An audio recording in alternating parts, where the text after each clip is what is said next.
चलिए दोस्तों, एक तगड़ा वाला गाना रिलीज हुआ है, एकदम बवाल सॉन्ग है। ये गाना फिल्म का है। इस फिल्म में काम किया है रानी चटर्जी जी, जो कि आज हम इसी गाने के बारे में आप लोगों से बात करने वाले हैं इस वीडियो में। तो वीडियो को लास्ट तक देखते रहें। और जो लोग भोजपुरी वुड हंगामा चैनल को अभी तक सब्सक्राइब नहीं किए हैं वो लोग सब्सक्राइब कर लीजिए। चलिए वीडियो को शुरू करते हैं। आज हम जिस गाने के बारे में आप लोगों से बात कर रहे हैं, फाइनली ये गाना रिलीज हो चुका है, जो कि गाने का बोल है रोज़ फोनवे पे गुटुरु गु करत लागलू, जो कि गाना बहुत लाजवाब है। और इस गाने को गाया है अलका झा जी, जो कि बहुत कमाल का सॉन्ग होने वाला है।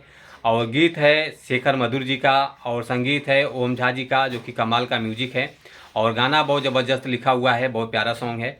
और साथ ही साथ बात कर लेते हैं 2 घंटे में गाने का रिस्पॉन्स जो मिला है। आज ही गाना लॉन्च हुआ है, 8000 व्यूज़ आ चुका है।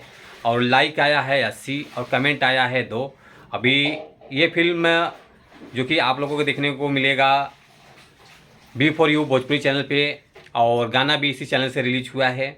और फिल्म का नाम है प्रिया ब्यूटी पार्लर, जो कि काफ़ी अच्छा फिल्म है, पारिवारिक फिल्म है। और इस फिल्म में रानी चटर्जी जी हैं, जो कि कॉमेडी भी देखने को मिलेगा इस फिल्म में। और स्टार कास्ट में बात कर लेते हैं, रानी चटर्जी जी, आकाश सिंह जी इस गाने में नज़र आने वाले हैं।